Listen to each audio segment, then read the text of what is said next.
ఒకటవ వచనం నుండి వాక్యాన్ని నేను చదివి ధ్యానం చేస్తాను. ఇది ఒకసారి గమనించండి. అటు తర్వాత యేసు తిబెరయా సముద్రము అనగా గలిలయ సముద్రము దాటి అద్దరికి వెళ్ళెను. రోగుల ఎడల ఆయన చేసిన సూచక క్రియలను చూచి బహుజనులు ఆయనను వెంబడించిరి. యేసు క్రీస్తు ప్రభువును బహుజనులు వెంబడించుటతో ఈ అధ్యాయం ప్రారంభమైంది. చూస్తున్నారా? ఆయన గలిలయ సముద్రం, తిబెరయా సముద్రం అంటారు. రెండు బోత్ ఆర్ సేమ్. ఇది దాటి అద్దరికి వెళ్ళాడు, అవతల దరికి వెళ్ళాడు. వెళ్ళినప్పుడు రోగులను స్వస్థపరిచాడు. అది చూచి అనేకులు ఆయనను, గొప్ప జన సమూహం ఆయనను వెంబడించారు. బహుజనులు ఆయనను వెంబడించారు. తర్వాత యేసుక్రీస్తు ప్రభువారు, నేను పరలోకము నుండి వచ్చిన జీవాహారాన్ని నా శరీరం తిని నా రక్తము తాగిన వాడే నిత్య జీవం కలిగినటువంటి వాడు, అంచెదినాన నేను అతన్ని లేపుతాను అని చెప్పుకుంటూ వచ్చారు. అది ఆయన చెప్పిన తరువాత జరిగిన సంఘటన ఏమిటి అని అనగా, వారందరూ కూడా యేసుక్రీస్తు ప్రభువును విడిచి వెళ్ళి మరి తిరిగి వెంబడించలేదు అని 66వ వచనం చెప్తారు. మొదటి వచనంలో బహుజన సమూహాలు వెంబడించారు. 66వ వచనంలో ఆయన శిష్యులు మినహా మిగతా వాళ్ళంతా వెళ్ళిపోయారు. వింటున్నారా? ఇది ఈనాడు మనం అన్వయించుకుంటే, యేసుక్రీస్తు ప్రభువును వెంబడిస్తున్నాము అని చెబుతూ అనేకులు వస్తున్నారు. ఈ దినాల్లో మందిరాలకు వస్తున్నారు, సాక్ష్యాలు చెబుతున్నారు. ఎందుకంటే వాళ్ళు ప్రభు వారి కలుగు చేసిన కార్యాలు, వారి ఎదుట కలుగు చేసిన కార్యాలు వారు చూశారు కనుక వెంబడించారు. వాళ్ళు కార్యాలను చూచి వెంబడించిన వారు, అద్భుతాలను చూచి వెంబడించిన వారు. యేసు ఇచ్చు వాస్తవ రక్షణను ఆశించి వెంబడించిన వాళ్ళు కాదు. రొట్టెల కొరకు వెంబడించిన వాళ్ళు ఉన్నారు, అద్భుతాల కొరకు వెంబడించిన వారు ఉన్నారు. రక్షణ కొరకు వెంబడించాలి యేసు, నాట్ ఫర్ ద మిరకిల్స్. అద్భుతాలు చేస్తాడని వెంబడించాలి. కానీ ఇవాళ ప్రాస్పరిటీ గాస్పుల్ అమల్లో ఉన్న ఈ కాలంలో అత్యధికమైనటువంటి ప్రజలు యేసయ్య దగ్గరికి రావడానికి కారణం మిరకిల్స్, అద్భుతాలు. ఇవాళ బైబిల్ బోధకులను చెప్పుకుంటున్న అనేక మంది ప్రజలను మిరకిల్స్ వైపు అట్రాక్ట్ చేస్తున్నారు. రిసీవ్ యువర్ మిరకిల్ టుడే అంటాడు ఒక బోధకుడు. The miracle is in you అంటాడు ఇంకొకటి. ఎందుకు miracle? To trust God, his character is enough. To trust God, his power is enough. Not the miracles are needed. ఈ దుష్ట తరము వారు అద్భుతాలు అడుగుతున్నారు అన్నాడు ప్రభు, సూచక్రియలు అడుగుతున్నారు అన్నాడు. కనుక మిరకిల్స్ మీద ఆధారపడి ప్రభు దగ్గరకు రావద్దు. ప్రభువు ఇచ్చు రక్షణ కొరకు రావాలి. ఆయన దగ్గర నిత్య జీవపు మాటలు దొరుకుతాయని రావాలి. అంతే తప్ప ఏం దొరుకుతుందో భౌతికంగా అని రాకూడదు. కొన్ని ప్రాంతాల్లో పాస్టర్స్గా, ఇవాంజలిస్ట్స్గా ఆధ్యాత్మిక పరిపక్వత లేని కొందరు తమ ఉదర పోషణార్థం, తమ అవసరాల కొరకు గుంపును పోగు చేసుకున్న కొరకు దేవుని వాక్యాన్ని వాక్యంగా చెప్పకుండా ఆకర్షణ బోధనలు మొదలుపెట్టారు. ఆకర్షించే బోధ అంటే ప్రజల యొక్క బలహీనతల మీద, ప్రజల యొక్క అవసరాల మీద వాక్యంలోని కొన్ని విశేషమైనటువంటి విశేషతలు తీసుకొని వీటిని వాటికి అప్లై చేసేసి వాళ్ళని రాబట్టుకుంటారు. తద్వారా జరిగేది ఏమిటి? వచ్చిన వాళ్ళు తమ ఆశించినవి జరగకపోయేటప్పటికీ దేవుని యందు అవిశ్వాసం పెట్టుకుని వెనక్కి వెళ్ళిపోతారు. నమ్మాల్సింది ఏమిటి? నమ్ముతుంది ఏమిటి? నమ్మవలసినది ఆయన ఇచ్చే రక్షణను నమ్మ, పాపక్షమాపణ నమ్మ, ఆయన బలియాగానే నమ్మ. అంతేగాని ప్రభు దగ్గరికి వస్తే నీ రోగాలు పోతాయని, ప్రభు దగ్గరికి వస్తే నీ ఆర్థిక సమస్యలు పోతాయని, ప్రభు దగ్గరికి వస్తే నీ కోర్టు సమస్యలు పోతాయని, ఇది గాస్పల్ అయిపోయింది. నీ పాపం పోతుంది, నీపై ఉన్నటువంటి శిక్ష తొలగిపోతుంది, నిన్ను నిత్య జీవానికి యేసు వారసుడిగా ప్రకటిస్తాడు. యేసుని అంగీకరిస్తే దేవునితో పాటు ఉంటావు నువ్వు. అది చెప్పాల్సి. అది పోయింది. పిల్లలకు సంతానం లేదా? మగపిల్లలకు ఉద్యోగాలు లేవా? ఆడపిల్లలకు వివాహాలు అవటం లేదా? ఇది వాక్యం ఎట్లయింది? ఇది బోధ ఎట్లయింది? ఆనాడు బహుజన సమూహాలు వెంబడించారు యేసు ప్రభువును. లక్షల మంది, వేల మంది సంఘాల్లో ఉంటున్నారు కదా అని చెప్పి అవి సంఘాలు అనుకోవాకండి. అవి సమూహాలు. అవి సమూహాలు. Those were congregations, groups, not the church. గుర్తుపెట్టుకోండి. సరైన సమయం వచ్చేటప్పటికి ఒక్కడు కనపడడు. బైబిల్ అర్థం కాక ఎంతమంది వెనక్కి వెళ్ళిపోయారు? బైబిల్ని విశ్వసించాలి. నీకు అర్థం కాకపోయినా విశ్వసించాలి. అర్థమవుతుందా? బైబిల్లో ఉన్నటువంటి అనేక విశేషాలు అత్యధిక శాతం క్రైస్తవులు తెలియదు, అయినా కూడా విశ్వాసం ఇచ్చారు. ప్రభువు తోమాతో అన్నమాట,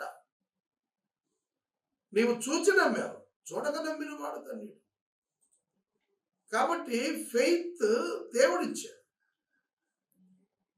విశ్వాసంతో నమ్మాలి తప్ప రుజువులతో నమ్మటం కాదు. ఇక్కడ 6వ అధ్యాయం మొదటి వచనంలో రుజువులతో నమ్మారు.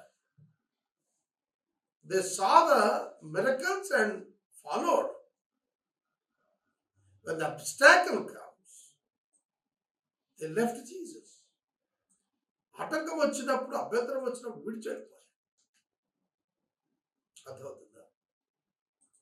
అలా ఉండకూడదు. నేను ఒక ఇద్దరు తండ్రుల ఉదాహరణ ఇక్కడ ఉదాహరిస్తాను. ఇద్దరు తండ్రులు కూడాను చాలా భక్తిపరులుగా సమాజంలో పేరుంది. ఇద్దరికి ఒకే రకమైన కష్టం వచ్చింది. అందులో ఒక ఆయన వృద్ధుడు, మరొక ఆయన యువకుడు. యువకునికేమో 10 సంవత్సరాల పిల్లాడు చనిపోయాడు. వృద్ధుడికేమో 30 సంవత్సరాలు యవనుడైన కుమారుడు చనిపోయాడు. ఇద్దరి యొక్క ప్రతిస్పందనలు ఏమిటి? అది మీ దృష్టిలో పెడుతున్నాడు. ఈ యవనస్తుడు తన కుమారుడు చిన్నబాబు చనిపోగానే, 10 years చచ్చిపోగానే దేవుడిని వదిలేశాడు. నా దేవుడు నా ప్రార్థన వినలేదు, నా బిడ్డను బ్రతికించలేదు, నా బిడ్డను బ్రతికించని దేవుడు నాకు అక్కర్లేదు, నా బిడ్డను నాకు ఎందుకు ఇవ్వాలి, నాకు ఎందుకు తీసుకోవాలి నా దగ్గర నుంచి, నాకు చెప్పకుండా ఎందుకు చెయ్యాలి? These are the questions he raised that young man. Long 10 years వరకు అతను ఫెయిత్లో మళ్ళా నార్మల్లో కనపడలేదు. కానీ నేను వ్యక్తిగతంగా చూసిన ఇద్దరు గురించి చెప్తున్నాను. వృద్ధుడు అన్నానే ఆయన వెంటనే దేవుని స్తుతించాడు. దేవా, నువ్వు ఇచ్చావు, నువ్వు తీసుకున్నావు, నీ దగ్గర ఉన్నాడు, నేను అక్కడికి వస్తాను, మేము కలిసి ఉంటాం. ఆ బిడ్డ ఎక్కడికి వస్తే నీతో పాటు అక్కడలో మేము కలిసి ఉంటాం. ఆ వృద్ధుని విశ్వాసమా? ఆ యవ్వనుని ఆవేశం విశ్వాసమా? కాబట్టి అందరూ విశ్వాసులు కాదు. సమాజంలో బైబిల్ స్టడీస్కి వస్తున్నారని, లేదంటే పాటలు పాడేస్తున్నారని, చందాలు వేసేస్తున్నారని అంతా యేసయ్య బిడ్డలే అనుకోవాక. అర్థమవుతుందా? యేసు బిడ్డలు నిత్య జీవపు మాటలు కలిగిన యేసును వెంబడిస్తారు. They can't leave him for any confusion record. ఏ విధమైనటువంటి తెలియని అంశం వచ్చినా యేసును విడవరు. ఈ బహుజన సమూహాలు ఆయనను వెంబడించారు. ఆయన చేసిన సూచక క్రియలు చూచి వెంబడించారు. 3వ వచనం, యేసు కొండ ఎక్కి అక్కడ తన శిష్యులతో కూడా కూర్చుండెను. అప్పుడు పస్కా అను యూదుల పండుగ సమీపించెను. కాబట్టి యేసు కనులెత్తి బహుజనులు తన యొద్దకు వచ్చుట చూచి, వీరు భుజించుటకు ఎక్కడ నుండి రొట్టెలు కొని తెప్పితమని ఫిలిప్పు అడిగాడు. చూడండి, యేసుక్రీస్తు ప్రభువారు కొండ ఎక్కి అక్కడ తన శిష్యులతో కూడా కూర్చుండెను. అది పస్కా పండుగ సమయము. ప్రజలు ప్రభు దగ్గరికి వస్తున్నారు, వాక్యోపదేశం వింటున్నారు, ఆయన విస్తరించి మాట్లాడుతున్నారు. ప్రజలు ఆకలికి గురయ్యారు, వారికి ఆహారం పెట్టాలనేటువంటి ఆలోచన ప్రభువుకు వచ్చింది.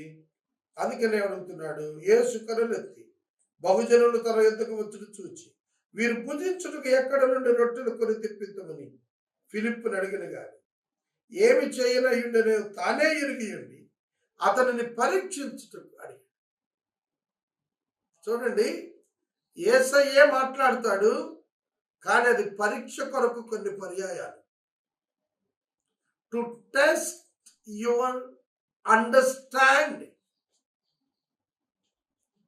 దానికి ఫిలిప్ అన్నాడు, వారిలో ప్రతివాడు కొంచెం కొంచెం పుచ్చుకోటాకైనా 200 దేనారాలు రొట్టెలు చాలవని ఆయన చెప్పాడు. ఆయన శిష్యుల్లో ఒకడు సీమోను పేతురు సహోదరుడు ఆంద్రే అన్నాడు, ఇక్కడ ఉన్న ఒక చిన్నవారి యొద్ద 5 యవల రొట్టెలు 2 చిన్న చేపలు ఉన్నవి, కానీ ఇంతమందికి ఇవి ఏమాత్రం అని అన్నాడు. చూడండి, ఇక్కడ ఎవరెవరు మాట్లాడుతున్నారు? ఫిలిప్ మాట్లాడుతున్నాడు, ఆంద్రేయ మాట్లాడుతున్నాడు. ఫిలిప్పును ప్రభువు పరీక్షించాడు. ప్రభువా, నీవు ఉన్నావు కదా, నువ్వు పెట్టచ్చు కదా, నువ్వు పెట్టగలవు కదా, రొట్టెలు కొనుక్కురావాల్సిన అవసరం ఏంటి? 200 దేనారాలు. 200 దేనారాలు అంటే 100 రూపీస్. ఒక్కొక్క దేనారము ఒక ₹1.50. ఒక దేనారం ₹1.50, 200 దేనారాలు 100 రూపీస్. 100 రూపీస్తో సుమారు 12,000 మంది ఒక అంచనా, 20,000 మంది మరొక అంచనా. అంతమందికి భోజనం తీసుకురావటానికి కావాలి.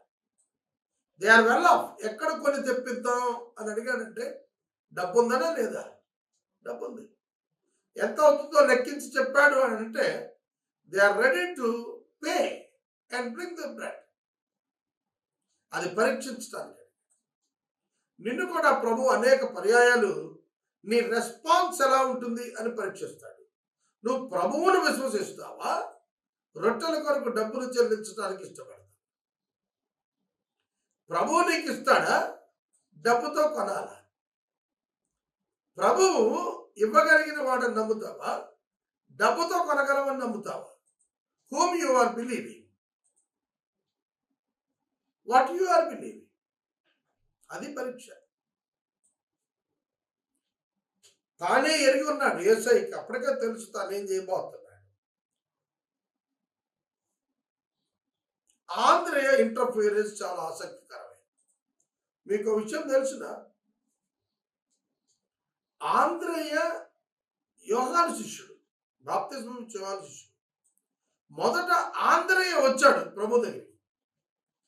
ఆంద్రేయ వెళ్ళి పేతురుని తీసుకొచ్చాడు. ద మినిస్ట్రీ ఆఫ్ ఆండ్రూస్ అంటాం.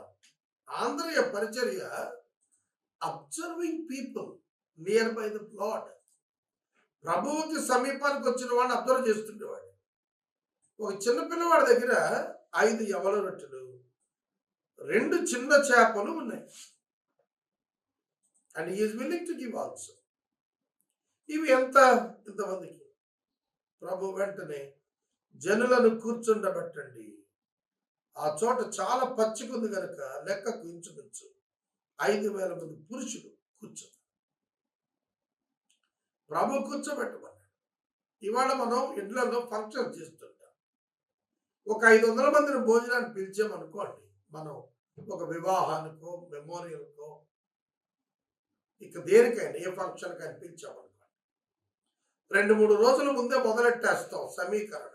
సరుకులు తేటం, వంటవాడిని మాట్లాడటం, మాంసాలకి అడ్వాన్సులు ఇవ్వటం, మిల్క్ ఆర్డర్ చేయటం, వాటర్ ఆర్డర్ చేయటం, కుక్స్ని ఎంగేజ్ చేయటం, సప్లయర్స్ని ఎంగేజ్ చేయటం, టిప్ టాప్ షామియానా హౌసెస్ని ఎంగేజ్ చేయటం, వెజిటబుల్స్ తెప్పించడం, ఇవన్నీ కూడా ప్లాన్ చేసేస్తాం. ఇక్కడ అదేమి లేదు. చేతిలో 5 రొట్టెలు, యవల రొట్టెలు, 2 చిన్న చేపలు ఉన్నాయి.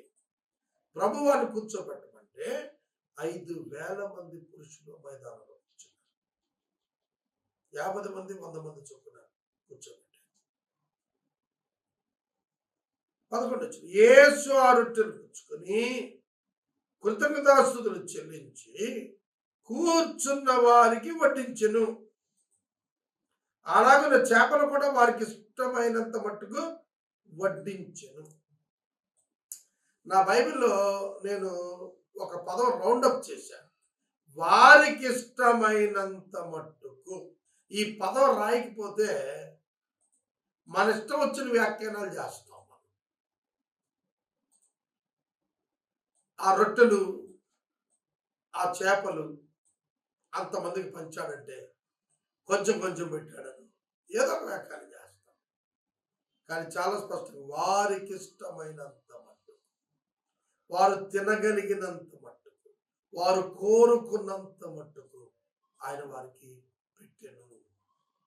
వాస్తవంగా శిష్యులు వడ్డించారని రాసుకొచ్చాడు మార్కులో. ఇక్కడైతే ప్రభువే వడ్డించినట్టుగా రాస్తున్నాడు.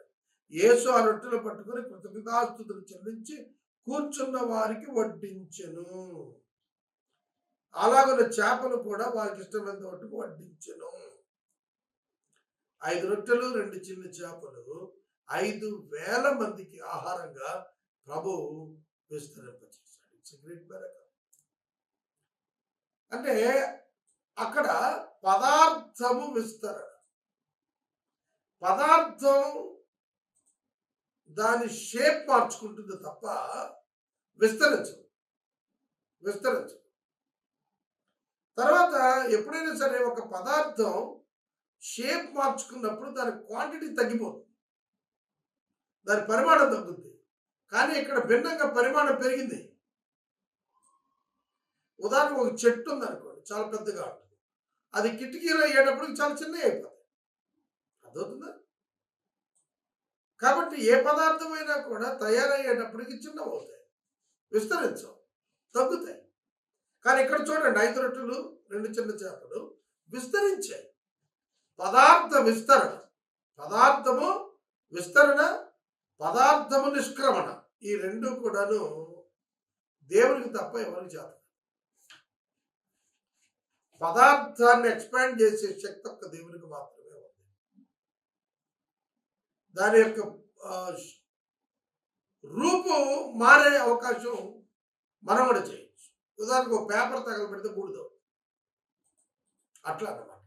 We can change the shape, but we can't change or we can't create the material.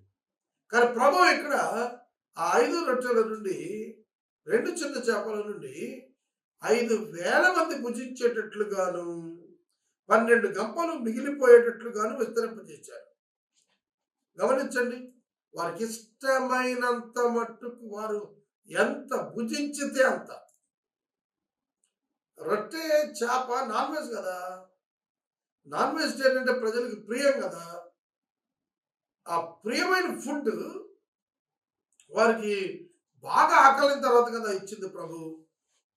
అంతే విస్తారంగా తిన్నారు. అయినా కూడాను 12 గంపలు మిగిలాయి. వారు తృప్తిగా తినిన తర్వాత ఏమీ నష్టపడకుండా మిగిలిన ముక్కలు పోగు చేయడని శిష్యులతో చెప్పారు. వడ్డించింది ప్రభు అన్నట్టుగా ఉంది ఇక్కడ. మిగిలినవి ఏరే పని, పరిచర్య పని శిష్యులకు ఆయన ఆదేశించినట్లుగా మనం చూస్తాం. నష్టపడకుండానట్లు అనే పదం కూడా నా బైబిల్లో నేను రౌండప్ చేసుకున్నాను. ఒకటి ఇష్టమైనంత వరకు, రెండు నష్టపడదు. Both are important in Christian families. ఆతిథ్యం ఇచ్చేటప్పుడు ఇష్టపడినంత పెట్టడం ఆతిథ్యం అందించు.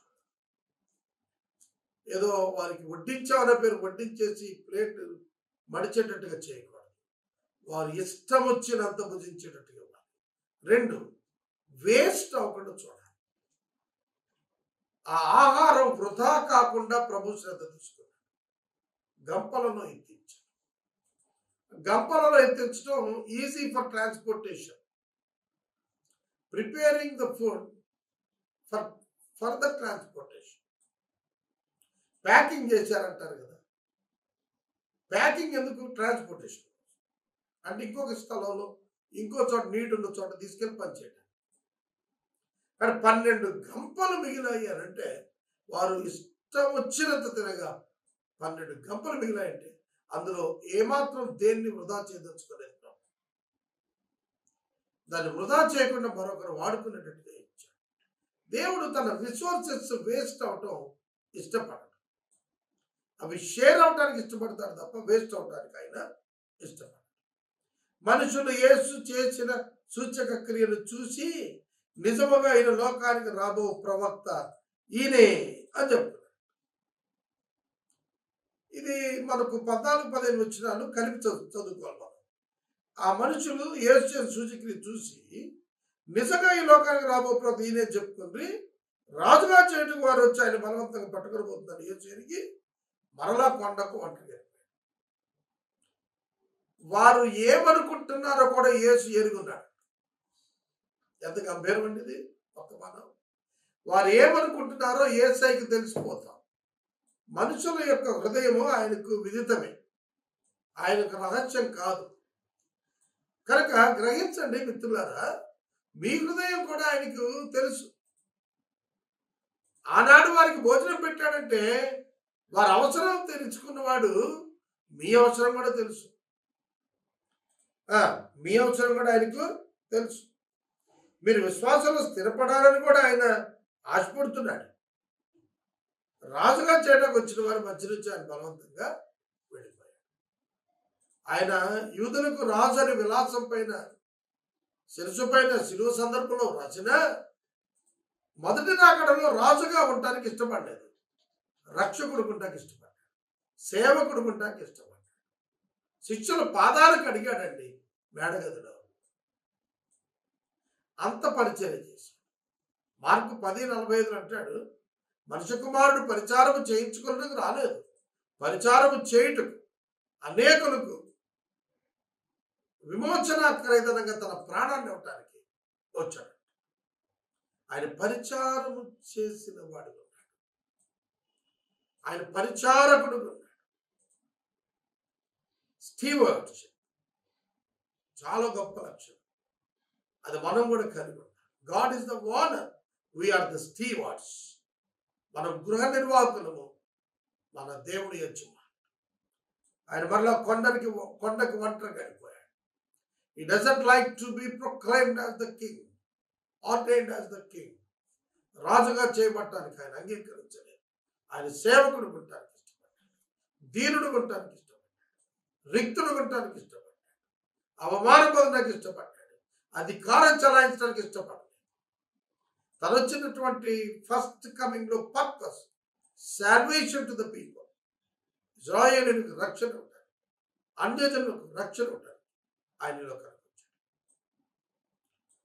ఇక మనం 16వ వచనాన్ని ధ్యానించాం. 15వ వచనంలో ఒక మాట చెప్పి ముందుకెళ్తాం. అదేంటంటే, రాజుగా చేయుటకు ప్రజలు బలవంతంగా పట్టుకోబోతున్నారు. ఇది ఆయనకి తెలిసిపోయింది. ఆయన ఎరిగి వెళ్ళిపోయాడు మధ్య నుంచి.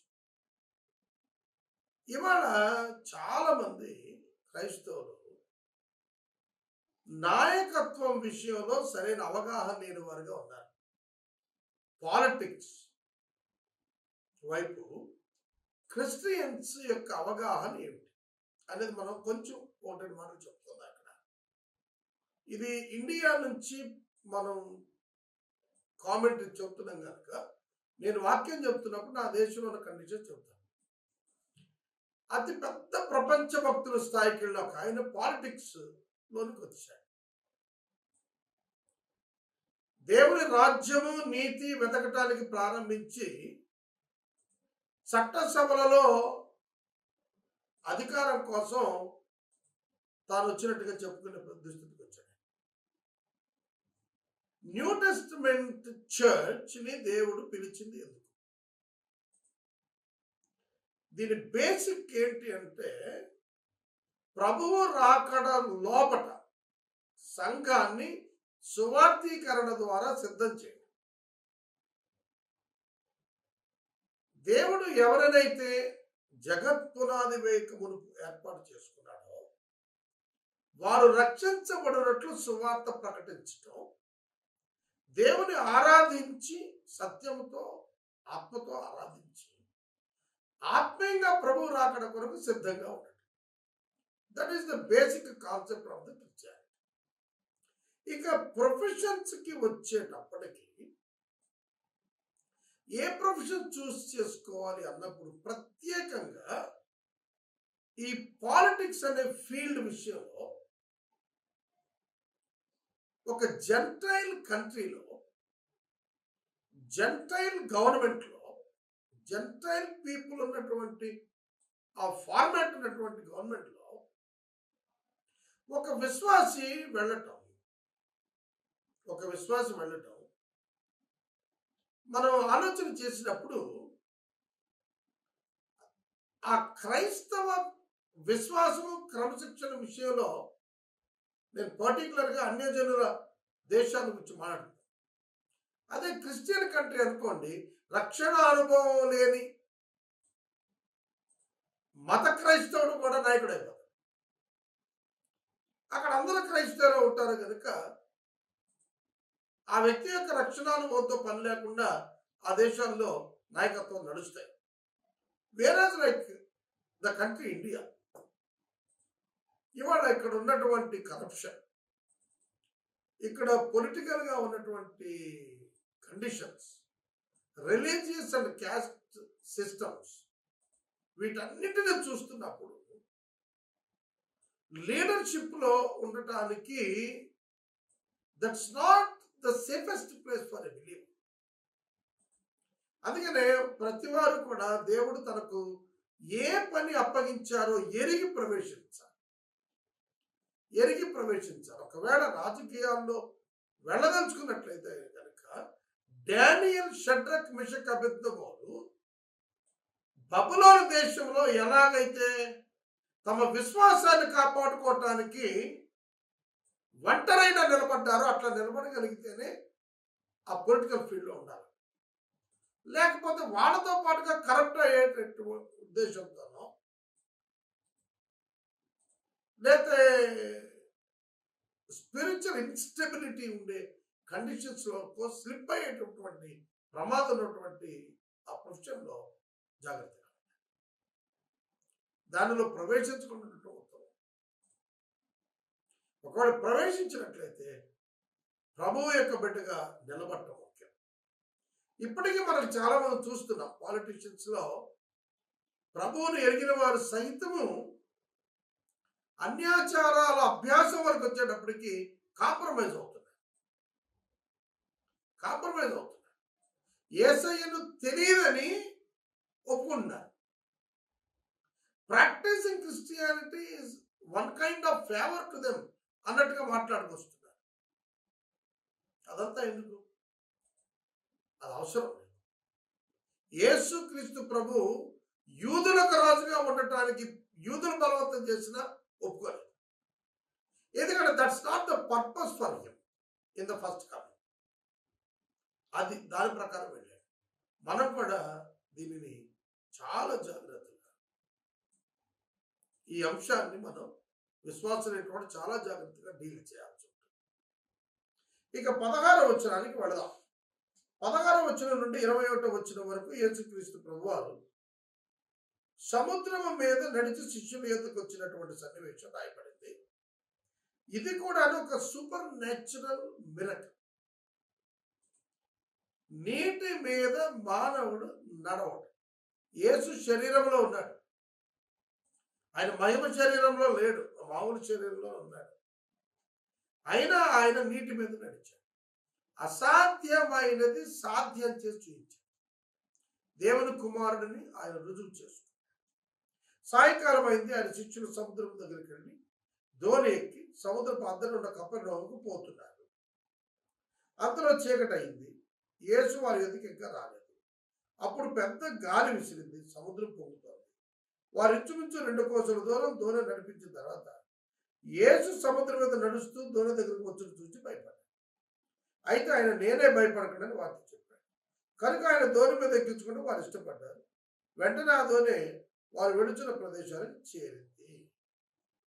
సముద్రం వద్దకు వెళ్ళి దోణి ఎక్కి సముద్రపు అద్దరున కపెర్నహూముకు వెళ్తుంది. కపెర్నహూము యేసుక్రీస్తు ప్రభు యొక్క ministry capital city, like head quarter. ఎందుకంటే నజరేతు నుంచి ఆయన తరివేశారు. వాళ్ళు ఇష్టపడలేదు ప్రభు ఉంటారు. ఆయన కపెర్నహూములో ఒక ఇల్లు ఏర్పాటు చేసుకొని అక్కడ ఆయన నివాసం ఉంటూ ఆయన పరిసర ప్రాంతాలు తిరిగారు. శిష్యులు కపెర్నహూముకి వెళ్ళిపోతున్నారు. ప్రభు వారితో లేరు. రాత్రి అయిపోయింది. సముద్రం పొంగుతోంది. గాలి బాగా ఎక్కువైపోయింది. 2 కోసుల దూరం దోణి నడిపించిన తర్వాత యేసు దోణి దగ్గరికి సముద్రం మీద నడుచుకుంటూ వచ్చాడు. అలా నడుచుకుని వచ్చినప్పుడు వాడు భయపడితే ప్రభు అన్నాడు నేనే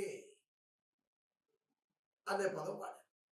ఈ నేనే అనే పదం మోషేతో దేవుడైన యెహోవా నిర్గమకాండం 3:14 నేను అనువాడును ఉన్నవాడును అనేటువంటి అర్థం వచ్చేటట్టుగా ఆయన మాట్లాడాడు.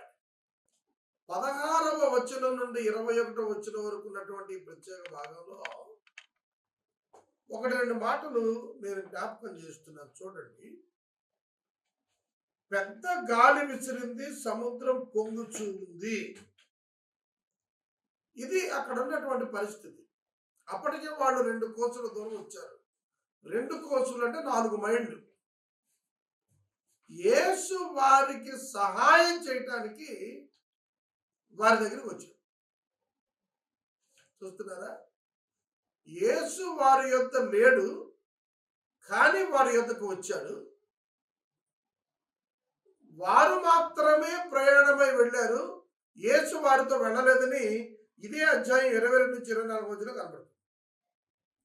కాబట్టి యేసు వారికి సహాయం చేయుటకు, వారి భయమును విరమింప చేయుటకు ఆయన వారికి ప్రత్యక్షమైనట్టుగా, వారి దగ్గరికి వెళ్ళినట్లుగా, వారిని చేరినట్టుగా కనబడుతుంది.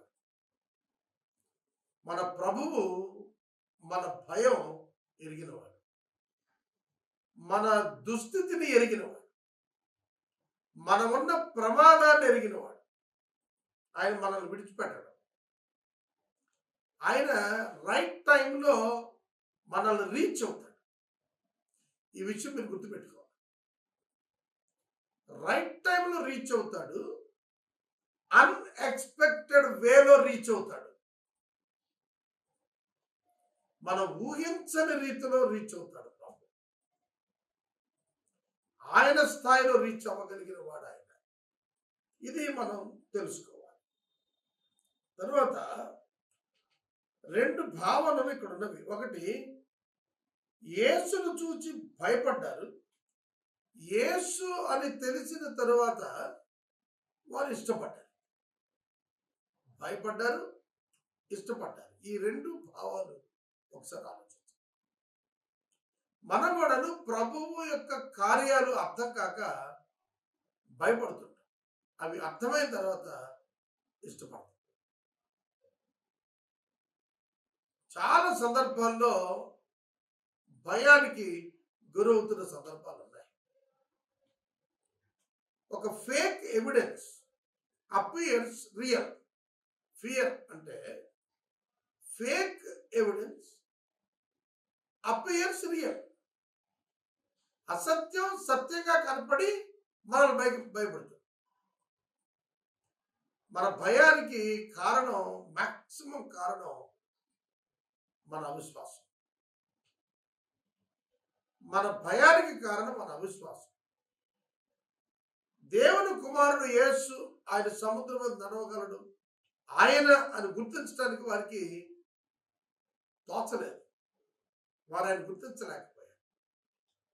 ఎందుకంటే సబ్ కాన్షియస్ మైండ్లో వారికి ఏదైతే యేసుని గురించి రిజిస్టర్ అయిందో అంతవరకే వాడు గుర్తించగలుగుతున్నారు.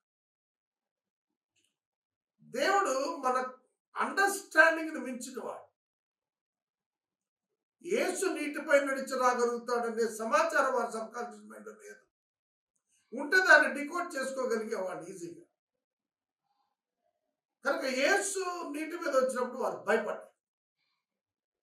యేసును చూచి వారు భయపడ్డారు. యేసును గుర్తించలేకపోయారు. మన యొక్క అంతరంగంలోని అవగాహనలను బట్టే దేవుడు గుర్తించే విషయంలో కూడా మనం పొరపాటు పడతాం. ఇది మనం గుర్తించితే అందుకే దేవుని స్థాయిలో మన హృదయాల్లో నిలుపుకోవాలి. ఆయన సార్వభౌమత్వం ఎంత గొప్పదో మనం గుర్తించగలిగినప్పుడు మన సమస్యలు మనకు చిన్నవైపోతాయి. పరిష్కారం సమీపంగానే ఉంటుంది. మన ప్రభువు మనతో ట్రావెల్ చేయటానికి మనం వారి వలె ఇష్టపడాలి. కపెర్నహూముకు వాళ్ళు చేరటానికి ఈ ట్రావెల్ విత్ దెమ్. ఒక మాటలో మాట్లాడాలంటే వాళ్ళను కపెర్నహూముగా చేర్చింది ఆయన. కనుక మన జీవితంలో మన డెస్టినీ, మన గమ్యం వైపు మనల్ని చేర్చడానికి, మన యొద్దకు రావటానికి ఆయన ఇష్టపడుతున్నాడు. మనం చేర్చుకోవటానికి ఇష్టపడాలి. ఇది మరొక విషయంగా నేను తెలియజేస్తున్నాను. తర్వాత వెంటనే ఆ దోణి అంతకుముందు వెళ్ళలేదు. గాలి సముద్రపు పొంగు కారణం చేత ఇట్ వాజ్ డిలేడ్. యేసు వచ్చిన తర్వాత ఇక నో డిలే, వెంటనే వెళ్ళిపోయింది. అర్థమవుతుందా? యేసు ఆటంకాలను అధిగమింప చేసేటువంటి దేవుడు. మన యొక్క మిషన్లో, మన యొక్క డెస్టినీ లేదా మన యొక్క గమ్యం వైపు, గోల్స్ వైపు ఆటంకాలు తొలగించి మనలను నడిపించేటువంటి వాడు మనతో ఉండాలి. మనం దానికి ఇష్టపడాలి, ఆయన చేర్చుకోవాలి. అప్పుడు వెంటనే మనం దానికి చేరగలం. With Jesus you can reach your destiny immediately. Without Jesus it is impossible for you to reach your destiny, your goal, your aims, your objective cannot be fulfilled without Christ. యేసు లేకుండా నువ్వు గమ్యం చేయాలి. ఇది ఇక్కడ మనం తప్పక నేర్చుకోవాలి. ఇక 22వ వచనం నుండి మనం చూస్తున్నప్పుడు ప్రభువు అక్కడున్న ప్రజలను గద్దిస్తున్న విధానం మనకు కనబడుతుంది. ప్రభువు అక్కడున్నటువంటి ప్రజల్ని గద్దిస్తున్నాడు. ఇది మనకు 26, 27 వచనాల్లో మనకు స్పష్టంగా కనబడుతుంది. 22వ వచనం నుండి చూస్తే మల్టిట్యూడ్స్ ఆయన వెతికినట్టుగా కనబడుతుంది. జనసమూహాలు ఆయన వెతుక్కుంటారు. 6వ అధ్యాయం 1వ వచనంలో బహుజన సమూహాలు ఆయన కొరకు వెతికారు కదా. ఇప్పుడు వాళ్ళే వెతుకుతున్నారు. ఎందుకంటే ప్రభు వారి మధ్య చనిపోయాడు కనుక యేసు ఈ జన సమూహాన్ని పట్టించుకోవట్లేదు, వెళ్ళిపోతున్నాడు. 5,000 మందికి ఆహారం పెట్టిన తర్వాత అక్కడే కూర్చొని వారితో ముఠా కట్టలేదు ఆయన. He is on his own way, moving on. వెళ్ళిపోతూ ఉన్నాడు ఆయన వెతుక్కుంటూ బయలుదేరుతున్నాడు. మరునాడు సముద్ర పొద్దన్ని నిలిచి ఉన్న జనసమూహం వచ్చి చూడగా ఒక చిన్న దోణి తప్ప అక్కడ మరి ఏమీ లేదు. యేసు తన శిష్యులతో కూడా దోణి ఎక్కలేదు, కానీ ఆయన శిష్యులు మాత్రమే వెళ్ళారని తెలుసుకున్నారు. సమాచారము ప్రధానము. Information is everything. చాలా ప్రాముఖ్యం సమాచారం. మీకు గూగుల్ సెర్చ్, వికీపీడియా తెలుసు కదా. ఎందుకు ప్రజలు దాని మీద ఆధారపడతారంటే సమాచారం. కనుక సమాచారం చాలా గొప్ప స్ట్రెంగ్త్. అందుకే ఇప్పుడు సమాచారం నమ్ముకుని డబ్బు సంపాదించడం కూడా తయారయ్యారు. ఏమిటి సమాచారం? యేసు దోణి ఎక్కలేదు, వారితో వెళ్ళలేదు, వాళ్ళు మాత్రమే వెళ్ళారు అనేది వాళ్ళు తెలుసుకుని, అయితే ప్రభు కృతజ్ఞతాస్తుతులు చెల్లించినప్పుడు వారు రొట్టె భుజించిన చోటకు దగ్గరున్న తిబిరే నుండి వేరే చిన్న దోణెలు వచ్చాయి. వేరే చిన్న దోణెలు వచ్చాయి.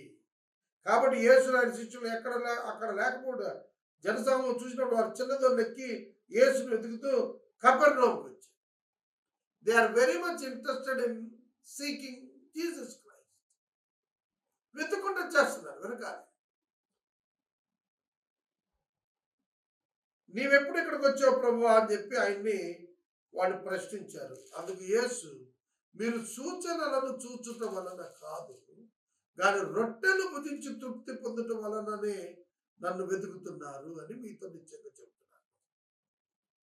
మీరు భోజనం సులువుగా దొరుకుతుందని నన్ను గమనిస్తున్నారు తప్ప మరొక ఉద్దేశం కాదు. క్షయమైన ఆహారం కోసం కష్టపడకండి, కానీ నిత్య జీవము కలుగు చేయు అక్షయమైన ఆహారం కొరకే కష్టపడ్డా మనిషి కుమారుడు దాన్ని మీకు ఇస్తాడు. ఇందుకే తండ్రి అయిన దేవుడు ఆయనకు ముద్ర వేసి ఉన్నాడు అని చెప్పారు. యేసుక్రీస్తు ప్రభు జీవాహారము అనగా వాక్యము. శరీరానికి ఆహారము భౌతికంగా ఎట్లాగో ఆత్మకు వాక్యము అనే ఆహారం అట్లాగా.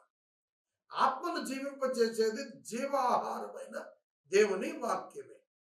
వాక్యం కొరకు కష్టపడాలి. అది అక్షయమైనది, నాశనము లేనిది, శాశ్వతమైనది, స్థిరముగా ఉండినది. అందుకే మన్నాతో పోల్చాడు. మన్నా కూడా నాశనం లేదు. ప్రత్యక్ష గుడారంలో అతి పరిశుద్ధ స్థలంలో మందసం పెట్టిలో ఉంచబడినటువంటి బంగారు పాత్రలో ఉన్న మన్నా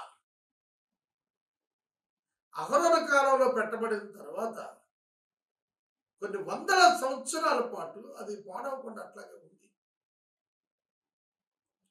కాబట్టి గ్రహించండి, మన్నాకి ఏ విధంగా ఎక్స్పైరీ లేదో దేవుని వాక్యానికి ఎక్స్పైరీ లేదు.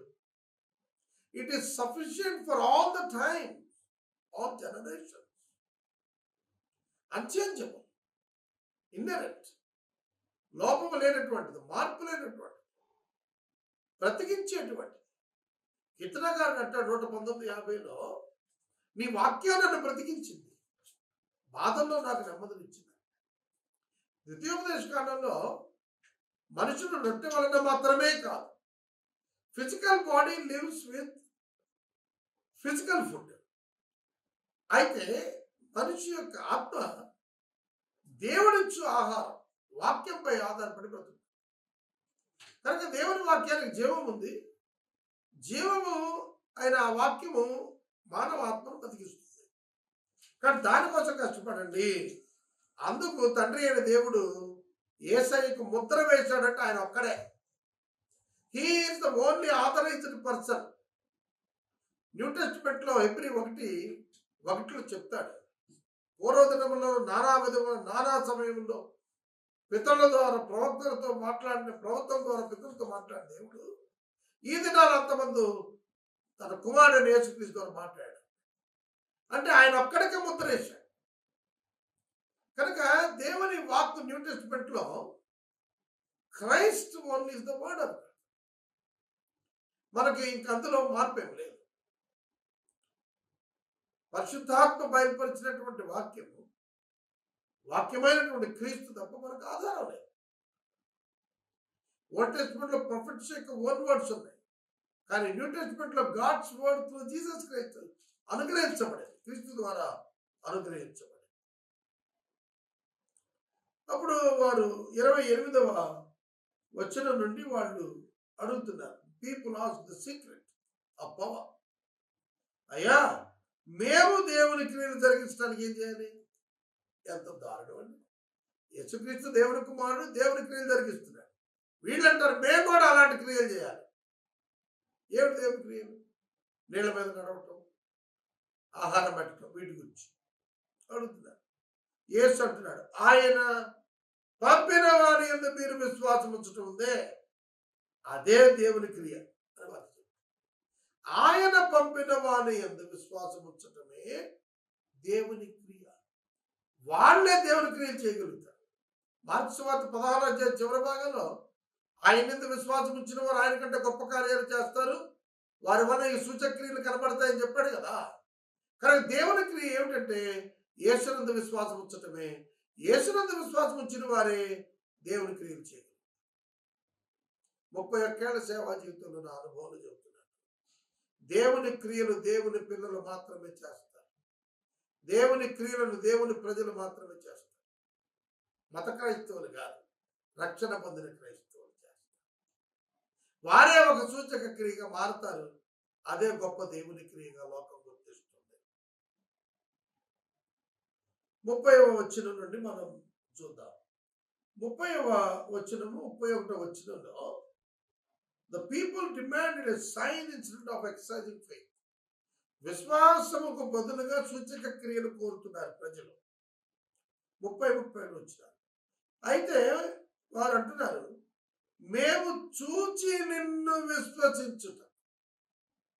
చాలా ప్రాముఖ్యమైన వచ్చినారండి. మేము చూచి నిన్ను విశ్వసించ. ఏం చూసి? సూచక్రియలు చూశాట. ఆయన విశ్వాసం ఉంచుతారంట. ఏ సూచక్రియ చేస్తున్నావు? ఏం జరిగిస్తున్నావు?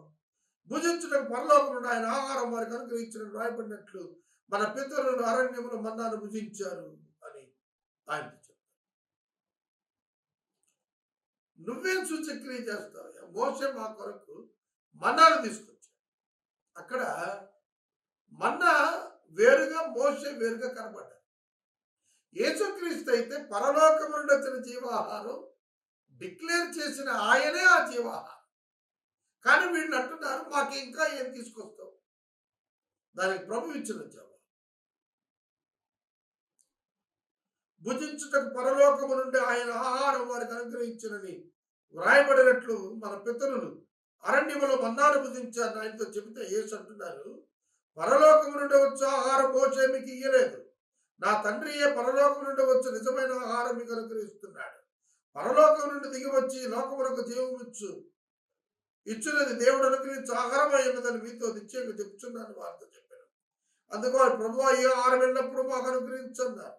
అందుకు యేసు వారితో ఇట్లన్నాడు, జీవాహారము లేని నా ఎందుకు వచ్చి వాడు ఏమాత్రం ఆకలికొనడు, నా ఎందు విశ్వాసం వచ్చి వాడు ఎన్నటికీ తప్పికొనడు.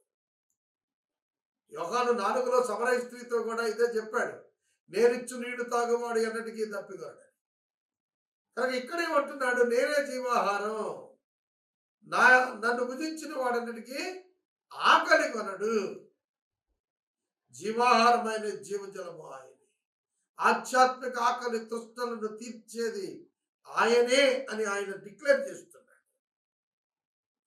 ప్రభువా ఈ ఆహారం మాకు ఎల్లప్పుడూ అనుగ్రహించు అని అడుగుతున్నాడు. అంటే they are expecting a physical food. దానికి ప్రభు అంటున్నాడు, నా శరీరమే, నా యొక్క రక్తమే. ఇది స్పిరిచువల్ గా ఆయన ఇస్తున్న జవాబులు వాళ్ళకి అర్థం కాలేదు. ఇది మనం వరుసలో వెళ్ళి చూద్దాం.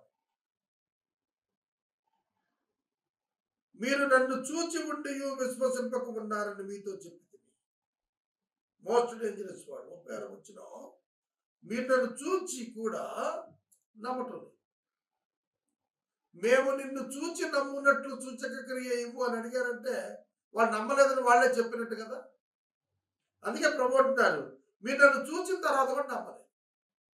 జీవాహారాన్ని మీరు చూశారు, జీవాహారమును తెలుసుకునేటట్లు నేను ఇచ్చే సూచక్రియ కాదు, దేవుని యొక్క అద్భుత సూచక క్రియ. దేవుని కుమారుడు వాక్యము నరావతారిగా వారి మధ్యన కృపాసత్య సంపన్నుడిగా నిలిచి ఉంటే వాడు గుర్తుపట్టలేకపోతున్నారు. మీరు నన్ను చూచి కూడా నన్ను నమ్మటం లేదు, విశ్వసించటం లేదని చెప్పాను. తండ్రి నాకు అనుగ్రహించిన వారందరూ నా ఎందుకు వస్తారు, నా ఎందుకు వచ్చేవాడిని నేనెంత మాత్రము బయటకు త్రోసివేయను. తండ్రి అనుగ్రహించే వారే నా దగ్గరికి వస్తారు, తండ్రి అనుగ్రహించే వారే నన్ను విశ్వసిస్తారు. తండ్రి నాకు ఇచ్చిన వాడిని నేను తోసేయను. యేసుక్రీస్తు ప్రభువును విశ్వాసం ఉంచిన వారందరూ ఎవరు? తండ్రి యేసుక్రీస్తునకు అనుగ్రహించిన వారు. అంటే ఆయన ప్రణాళిక చొప్పున ఎవరైతే రక్షించబడాలని ఆయన అన్నారో వారే యేసే దగ్గరికి వస్తారు. వారిని ప్రభు తోచేయండి. నా ఇష్టం నేను నెరవేర్చుకోవటానికి రాలేదు, నన్ను పంపిన వారి చిత్తం నెరవేర్చడానికి పరలోకం నుండి దిగి వచ్చాను. ఇది బేసిక్ వర్డ్ అండి క్రిస్టియానిటీ. మనం ఎవరం మన చిత్తం నెరవేర్చుకోవటానికి రాలేదు, దేవుని చిత్తం నెరవేర్చడానికి వచ్చాం. మనతో ప్రాబ్లం ఏంటంటే మనం మన చిత్తం నెరవేర్చుకుంటాం. యేసయ్యతో గొప్పతనం ఏంటంటే ఆయన దేవుని చిత్తం నెరవేర్చాడు. యోహాను 17:4 అంటాడు, తండ్రి, చేయుటకు నీవు నాకు ఇచ్చిన సమస్తము చేసి నేను నిన్ను భూమి మీద నిన్ను మహిమపరిచాను. కనుక యేసు తన చిత్తం ఎక్కడ చేసుకోలేదు, దేవుని చిత్తమే చేశాడు. మనమును దేవుని చిత్తం చేయటానికే పంపించబడ్డాం. అందుకే పరలోకపు ప్రార్థనలో నీ చిత్తము భూమి మీద నెరవేరునుగా కానీ మనం అడుగుతాము. కనుక మన జీవితాల్లో దేవుని చిత్తం నెరవేరాలి, కానీ మనం నెరవేరడము మన చిత్తం వైపే మనం మొగ్గుతాము. మనం మానవులం కదా, మానవరీత్యా ప్రకృతి సంబంధులుగానే మనం జీవిస్తున్నాం. అందుకనే బైబిల్ హెచ్చరిక చేస్తుంది, దేవుని చిత్తము నెరవేర్చడే మనకు పానము ఆహారంగా ఉండాలి. ఆయన నాకు అనుగ్రహించిన దానిలో నేనేమి పోగొట్టుకోక అంచెదినాన దాన్ని లేపడానికి నన్ను పంపిన వారి చిత్తమైంది. నాకు దేవుడు అనుగ్రహించిన వాళ్ళలో ఒక్కళ్ళ నేను పోగొట్టుకోను, అంచెదినాన వారందరినీ నేను లేపుతాను. ఓల్డ్ టెస్టిమెంట్ సెయింట్స్, జాగ్రత్తగా, ఓల్డ్ టెస్టిమెంట్ సెయింట్స్ యేసు రెండవ రాకడలో భూమి మీదకి వచ్చినప్పుడు లేపబడతారు. దానియేలు గ్రంథం 12వ అధ్యాయంలో చెప్పినటువంటి ఆ పునరుత్థానం అక్కడ జరుగుతుంది, సమాధులు తెరవబడి. అక్కడ అంచెదినం అని అన్నాడు ఏంటి? ఎందుకు అక్కడ అంచెదినం అనే పదం వాడాడు? 1000 ఏళ్ల పరిపాలనలోనికి ప్రవేశించేటప్పుడు అంచెదినం ముగించిన తర్వాత వెళ్తారు. అంచెదినము ఉగ్రతా దినంగా ఉండబోతుంది. లోకమంతటికి, పాపులంతటికీ కూడాను చాలా జాగ్రత్తగా 1000 ఏళ్ల పరిపాలనలోనికి ప్రభువు నీతిమంతులను తీసుకుని వెళ్ళేటప్పటికీ ఉన్నటువంటి భూమి మీద ఉన్న పాపులకు దేవుడు తీర్పు తీరుస్తాడు. వారందరినీ ప్రభు సంహరిస్తాడు. నీతిమంతులు మాత్రమే 1000 ఏళ్ల పరిపాలనలో ప్రవేశిస్తారు. అందుకే చెప్తున్నాడు ఇక్కడ, అంచెదినమున వారిని లేపుటయే నన్ను పంపిన వారి చిత్తము. కానీ ప్రభువునందు విశ్వాసం ఉంచిన వారు మాత్రమే పరిశుద్ధులుగా ఓల్డ్ టెస్టిమెంట్ సెయింట్స్గా లేచేస్తారు. మిగతా వారందరూ కూడా 1000 ఏళ్ల పరిపాలన తర్వాత బ్రతుకుతారు. ఇక వారికి హోప్ లేదు, నిరీక్షణ లేదు, వారు అగ్నిగుండానికే పంపించబడతారు. కుమారుని చూచి ఆయన యందు విశ్వాసం ఉంచు ప్రతివాడును నిత్య జీవం పొందుటయే నా తండ్రి చిత్తం, అంచెదినాన వారిని. ఏమంటున్నాడు? కుమారుని చూచి ఆయన యందు విశ్వాసం ఉంచు ప్రతివాడు నిత్య జీవం పొందటమే నా తండ్రి చిత్తం. సువార్తలలో యేసుక్రీస్తు ప్రభు ఇశ్రాయేలీయుల యొక్క రక్షణ గురించి చెప్పిన మాటలు ఉన్నవి. సంఘము ప్రభువు యొక్క వధువు. ప్రభువు ఆకాశ మధ్యమానికి వచ్చినప్పుడు సంఘం ఎత్తబడుతుంది. అక్కడ ప్రభువునందు మృతులైన వారిని దేవుడు మొదట లేపుతాడు. అప్పటికే మృతులైన వారిని తనతో ఒకటి తీసుకుని వచ్చి మేఘాల మీద వారిని తీసుకుని వచ్చి సంఘాన్ని కలుసుకుంటాడు. అక్కడ వారు 7 సంవత్సరాలు నివాసం చేస్తారు. ఆ తర్వాత సంఘాన్ని తీసుకుని ప్రభు భూమి మీదకి వస్తాడు. అదే అంటాడు, కుమారుడు చూసి ఆయన విశ్వాసం ఉంచు ప్రతివాడు నిత్య జీవం పొందడానికే తండ్రి చిత్తం. తండ్రి చిత్తం ఏమిటి? యేసుక్రీస్తు ప్రభునందు విశ్వాసం వల్ల ప్రతి ఒక్కడు నిత్య జీవాన్ని పొందాలి. దాని కొరకే మృతులలో నుండి పునరుద్ధానులైన గాని, అదే ప్రభు యొక్క చిత్తం. కనుక దేవుడు ఆదికాండ 3వ అధ్యాయంలో ఆదాము గారికి భౌతిక మరణాన్ని ప్రసాదించినప్పుడే పునరుద్ధానానికి వచ్చినటువంటి అవగాహన కలిగిన వారిగా ఆయన మరణాన్ని, భౌతిక మరణాన్ని ఇచ్చాడు. ఈ సత్యాన్ని మనం గుర్తెరగాలి. అంచెదినాన ఓల్డ్ టెస్టిమెంట్ సెయింట్స్ అందరూ కూడా తిరిగి ఆయనను కలుసుకోవడానికి భూమి మీద లేస్తారు, భూమి మీదకి వస్తారు, మృతుల్లో లేచి వస్తారు. ఇది మనం గుర్తించాలి. 60వ వచనం చదువుకుందాం. ఆయన శిష్యులలో అనేకులు ఈ మాట విని, ఇది కఠినమైన మాట, ఇది ఎవడు వినగలడని చెప్పు. నా శరీరము తిని నా రక్తము త్రాగితేనే గాని మీరు నిత్య జీవము కలవారు కారు అని ప్రభు చెప్పాడు. ఇది కఠినమైన మాట. Yes, they didn't understand the inner meaning of the words of Jesus Christ. యేసుక్రీస్తు యొక్క మాటలలోని పరమార్థం, లోతైనటువంటి అవగాహన ఏమిటో వాళ్ళు ఎరుగక ఇది కఠినమైన మాట అని అనుకున్నారు. యేసుక్రీస్తు రక్తం, యేసుక్రీస్తు శరీరం, ఈ రెండు కూడా మనకు అర్థం కావాలి. ఈ రెండు కూడా మనకు అర్థం కావాలి. ఏమిటి అని అనగా, రక్తములో ప్రాణమున్నది, రక్తములో ప్రాణమున్నది. పాపము వలన వచ్చు జీతము మరణము. పాపము చేసిన మానవునికి జీతముగా మరణం రావాలి. ఆ మరణము మానవునికి రాకుండా ఉండాలి అని అంటే somebody must pay the price. Somebody must be punished in the place of a sinner. ఒక పాపి స్థానంలో ఒక పరిశుద్ధుడు అయిన మానవుడు తన ప్రాణాన్ని అనగా తన రక్తాన్ని, తన జీవాన్ని ఇవ్వాలి. అప్పుడే ఆ వ్యక్తి విడుదల పొందుతాడు.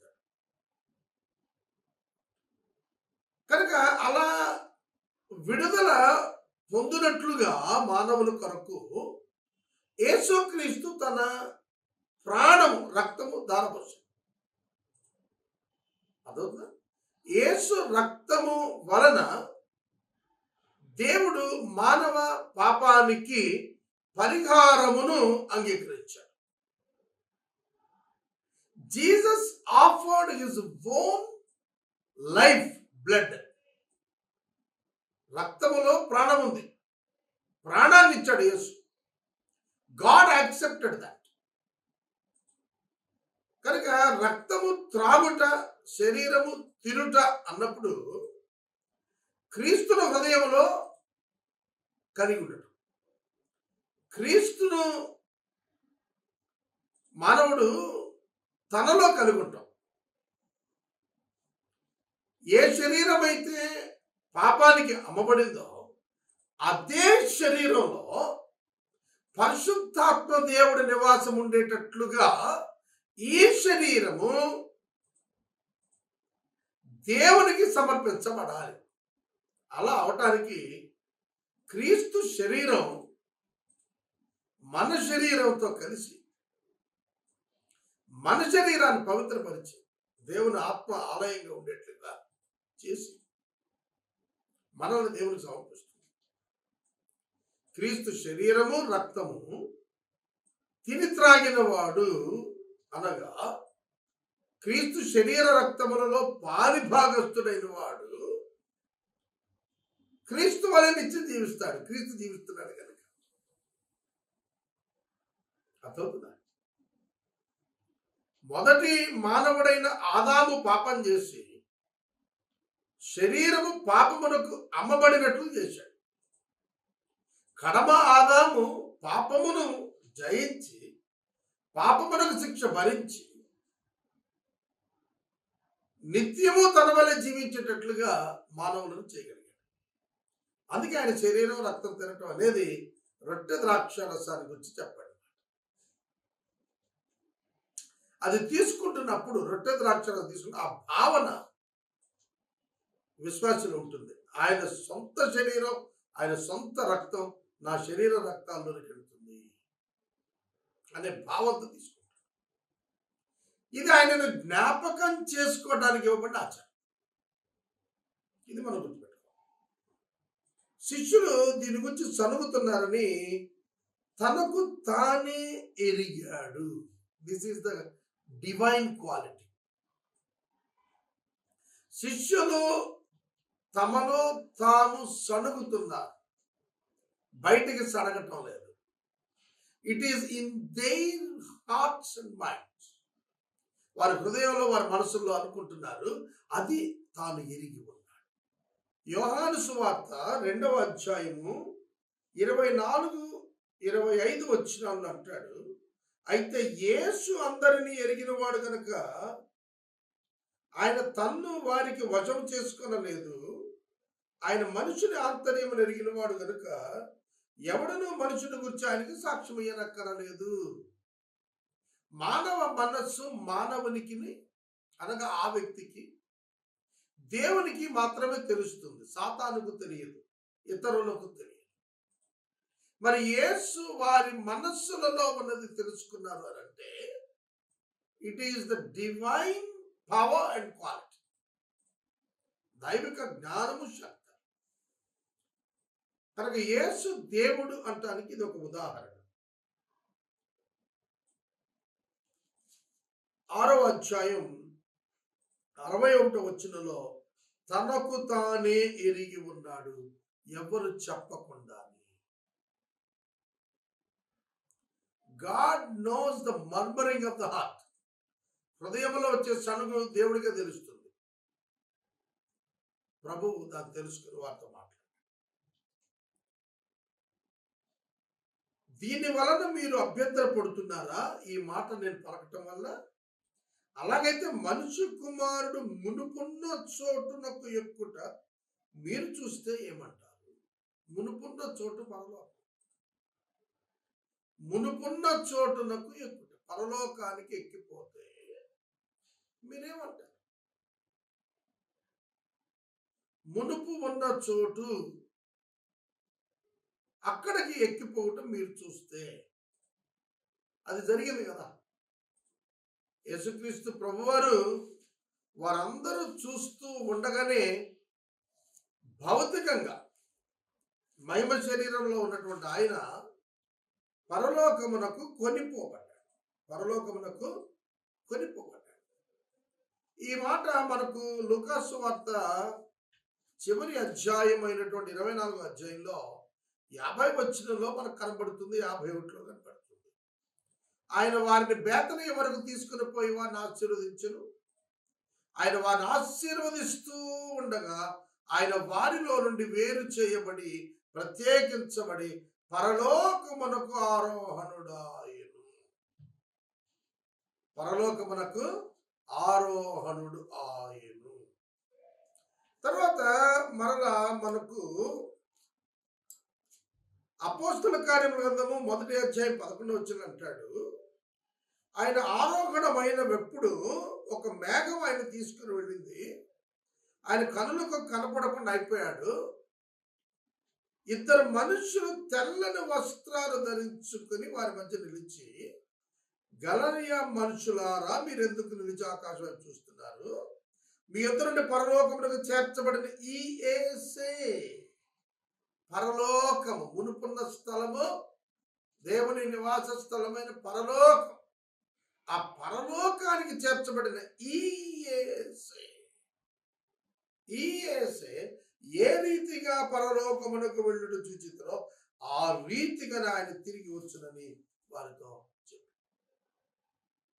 యేసు మహిమ దేహంతో పరలోకానికి వెళ్ళాడు. మళ్ళా తిరిగి అదే యేసు వస్తాడు. ఆలోచించండి. మనకు ప్రభువు చెప్పిన మాట, నేను ఆరోహణమైట మీరు చూస్తే మీరేం చెబుతారు? ఇది కఠినమైన మాట అంటున్నారే, ఇది కఠినమైన మాటను చదువుతున్నారు కదా, అభ్యంతరపడుతున్నారు కదా. మనిషి కుమారుడు మునుకున్న చోటకి ఎక్కుడు మీరు చూస్తే ఏమంటారు? అక్కడ మీరు అక్షరం తీసుకున్నారు, దాని వెనక ఆత్మను తీసుకోవాలి. ఆత్మ జీవింపజేస్తుంది, శరీరము కేవలం నిష్ప్రయోజనం. శరీరం మృతమే, శరీరము ఉపయోగం లేనిది, కానీ ఆత్మ జీవింపజేస్తుంది. నేను మీతో చెప్పి ఉన్న మాటలు ఆత్మాజీవం. అంటే మనుషులను జీవింపచేయు మాటలను యేసు వారికి చెప్పారు. వారు అనుమానపడ్డారు, శరీరం తింటం ఏంటి, రక్తం తాగడం ఏంటి? అవి జీవము గల మాటలు, అవి ఆత్మ యొక్క మాటలుగా ప్రభు వర్ణించారు. మీలో విశ్వసించని వారు కొందరు ఉన్నారని వారితో చెప్పాను. విశ్వసించని వారెవరో, తనను అప్పగింపబోవువాడు ఎవడో మొదటి నుండి యేసుకు తెలియదు. యేసు తనను అప్పగించబోవు వాడిని తనతో పెట్టుకొని 3.5 సంవత్సరాలు ట్రావెల్ చేశాడు. తెలిసి ఒక క్రైస్తవుడు ఈ ఒక్క పాయింట్లో ఎంత నేర్చుకోవచ్చో తెలుసా? ఒకడు నీకు వ్యతిరేకంగా నీకు ద్రోహం చేసేవాడు, నిన్ను మోసం చేసేవాడు, నిన్ను నాశనం చేయాలని చూసేవాడు, నిన్ను ఇబ్బందులు పాల్చేయాలని చూసేవాడు, నిన్ను చంపాలని చూసేవాడు నీ టీంలో చేరి 3.5 సంవత్సరాలు నీతో ఉంటే కూడా you don't need to fear. నువ్వు భయపడక్కర్లేదు. ఎందుకంటే your destiny is already destined. నీ గమ్యాన్ని దేవుడు ముందే ఆయన ఏర్పాటు చేశాడు. Nothing will happen to you. ఏదైనా జరిగితే వాళ్ళకే జరుగుతుంది తప్ప నష్టం నీకే నష్టం. మొదట నుండి ఎరిగి అప్పగించే వాడిని పక్కన పెట్టుకొని వాడిని ప్రేమిస్తూ తిరగటువంటి దట్ ఈస్ క్రైస్ట్. అదే క్రీస్తు. మన ఊరికే కంగారు పడిపోతాం. మన ఇంట్లో ఒక పని అమ్మాయి మనకు వ్యతిరేకంగా ఏవైనా చేస్తుంది అనుకోండి, ఇంటిలో వస్తువులు దొంగిలించటము, దానివల్ల మనం నాశనం అయ్యేదేం లేదు. ఆమె నాశనం అవుతుంది. భయపడక్క. ఒకడు మిత్రుల్లా చేరి మన ప్రొఫెషన్కి నష్టం చేకూర్చాలని ప్రయత్నిస్తూ ఉంటాడు. అట్లాంటి వాడి వల్ల భయపడద్దు. యేసుకు ముందు నుంచి తెలుసు వాడు ఏం చేస్తాడు, వాడు అప్పగిస్తాడు. ఆయన హీ అలౌడ్ హిమ్. ఆయన అలౌ చేయకపోతే భయపడ్డట్టే. వాడు ఏదో తను చేస్తాడని భయపడ్డట్టే కదా. హీ అలౌడ్ జూడా ఇస్కరియోతు. యూదా ఇస్కరియోతుని యేసుక్రీస్తు ముందే ఎరిగి వాడు అప్పగిస్తాడని తెలిసే తన వెనకాల తీసుకుని వెళ్ళాడు. తననేమి చేయలేడని ఆయనకి తెలుసు. అప్పగిస్తాడు, ఏం చేయలేడు. ఫిజికల్ డెత్ కాదు, అప్పగిస్తాడు. కానీ ఫిజికల్ రిజరక్షన్, డివైన్ సొల్యూషన్ దేవుడు ఏర్పాటు చేశాడు. అందుకే క్రైస్తవుడు మరణానికి భయపడ్డాడు. పునరుత్థానం విశ్వాసం ఉన్నవాడు మరణాన్ని ఆస్వాదిస్తాడు, మరణాన్ని ఆనందంగా ఆహ్వానిస్తాడు. మరణమా నీ ముల్లెక్కడ, మరణమా నీ విజయం ఎక్కడని అధికారయుక్తంగా ప్రశ్నిస్తాడు. ఫిజికల్ డెత్ నిన్ను బాధిస్తుంది, నిన్ను భయపడుతుందంటే you are not a believer. నువ్వు విశ్వాసం కాదు. ఫిజికల్ డెత్ కృప. దాని కొరకు దేవుడు ఎప్పుడో సమయం నియమించి ఉంటాడు. ఆ సమయం వరకు అది ఆయన ఆపరేట్ చేస్తాడు. అది కృప చేత ఆవరించబడి ఇవ్వబడింది తప్ప నష్టాన్ని ఇచ్చేది కాదు. ఈ ట్రూత్ ఒక విశ్వాసులకి తెలుస్తుంది, గుర్తుపెట్టుకోండి. మరియు ఆయన తండ్రి చేత వానికి కృప అనుగ్రహింపబడకుంటే ఎవడు నా దగ్గరికి రాలేడని ఈ హేతువుని బట్టి మీతో చెప్పా. ఏ హేతువుని బట్టి? ఇస్కరియోతు యేసును తృణీకరిస్తాడు. ఇస్కరియోతు తండ్రి చేత కృప అనుగ్రహించబడిందా అతనికి? What does it mean? కృప అందరికీ ఇవ్వబడింది కదా. మరి తండ్రి చేత కృప అనుగ్రహించబడిన వాడు అంటే ఎవడైనాను నన్ను అంగీకరించాడంటే it's clearly indicates that he accepted the grace. కృపను అనుగ్రహించిన దేవుణ్ణి విశ్వసించిన వాడే కృపా ఫలితమైన నిత్య జీవాన్ని అనుభవిస్తాడు. కృపా ఫలితమైన నిత్య జీవాన్ని అనుభవిస్తాడు. అందుకే ప్రభు ఇలా చెప్పాడు, తండ్రి చేత వారికి కృప అనుగ్రహించబడితే. అలా అనుగ్రహించబడకుంటే నా ఎదురు. దిస్ ఇస్ ద ఎగ్జాంపుల్, మీకు తెలుసుకోండి అని చెప్పారు. 66వ వచనం. అప్పటి నుండి శిష్యులలో అనేకులు వెనుకకు వెళ్ళిపోయి మరి ఎప్పటికీ ఆయనను వెంబడించలేదు. చూసారా? లైఫ్ లో కొంతమంది మనతో ట్రావెల్ చేయటానికి బయలుదేరతారు, సగంలో వెళ్ళిపోతారు, వద్దనుకుంటారు, విరమించుకుంటారు. మనతో స్నేహం విరమించుకుంటారు. నాకు ఈ ఎక్స్పీరియన్స్ వచ్చింది. రీసెంట్ టైమ్స్లో I had many friends in my city.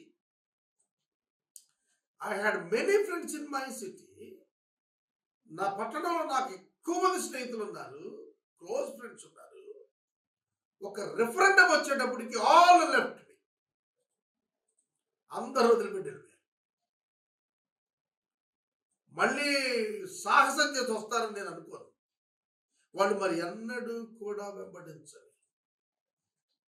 They will not sail with me anymore. I know that. ఎందుకంటే యేసుక్రీస్తు మార్గంలో ఎవరైతే ఉంటారో వాళ్ళు లోకంలో దేనికి భయపడరు. లోకంలో దేనికి భయపడరు. ప్రాణం పోతేనే భయపడినాడు. ఆస్తి పోతే భయపడతాడా? పదవి పోతే భయపడతాడా? పరువుని చెప్పుకునేది పోతే భయపడతాడా? ఈ లోకంలో పరువు అనేటువంటి పదం ఉందే, అది ప్రజలు నిర్ణయించేది, దేవుడు నిర్ణయించేది. నువ్వు ఫీల్ అయ్యేది. అలాంటి ఫీలింగ్స్కి స్పిరిచువల్ మెచ్యూరిటీ ఉన్నవాడు పడడం. ఏమిటట? గుర్తిస్తే ఏమిటి, గుర్తించకపోతే ఏమిటి, ఘనపరిస్తే ఏమిటి, ఘనపరచకపోతే ఏమిటి, ప్రాముఖ్యత ఉంటే ఏంటి, లేకపోతే ఏమిటి? అదవుతుందా? అనేకులు ఆ దినము నుండి వెనుకకు వెళ్ళిపోయారు, మరి ఎన్నడూ వెంబడించారు. యేసుక్రీస్తు ప్రభువులకు కలిగిన అనుభవాన్ని నీ జీవితంలో నువ్వు కలిగి ఉన్నావా? It's a strange experience. Followers అంతా విత్ బ్లైండ్ వాటర్. అన్నాన్ని తిరిగే వాళ్ళందరూ వదిలిపెట్టి వెళ్ళిపోవడం ఏకకాలం. శిష్యులు యేసుక్రీస్తు ప్రభు వెనకాల 3.5 సంవత్సరాలు తిరిగారు. అన్ని చోట్లకి వెళ్ళారు, అద్భుతాలు చూశారు, చేశారు. శిలువ దగ్గరికి వచ్చాడు కానీ వదిలిపెట్టి. ప్రియమైన దేవుని బిడ్డలారా, లైఫ్ ఇది, జీవితం. No one is permanent. No one is permanent. Even your wife, children, parents, friends. కాబట్టి love your life, love your lord. నీకు దేవుడు ఇదంతా ఇచ్చాడు, ఆయన ప్రేమించు. నువ్వు దేవుడిని ప్రేమించు, తర్వాత ఆయన ఇచ్చిన జీవితాన్ని ప్రేమించి ఆయనకు బహుమానం ఇచ్చేసి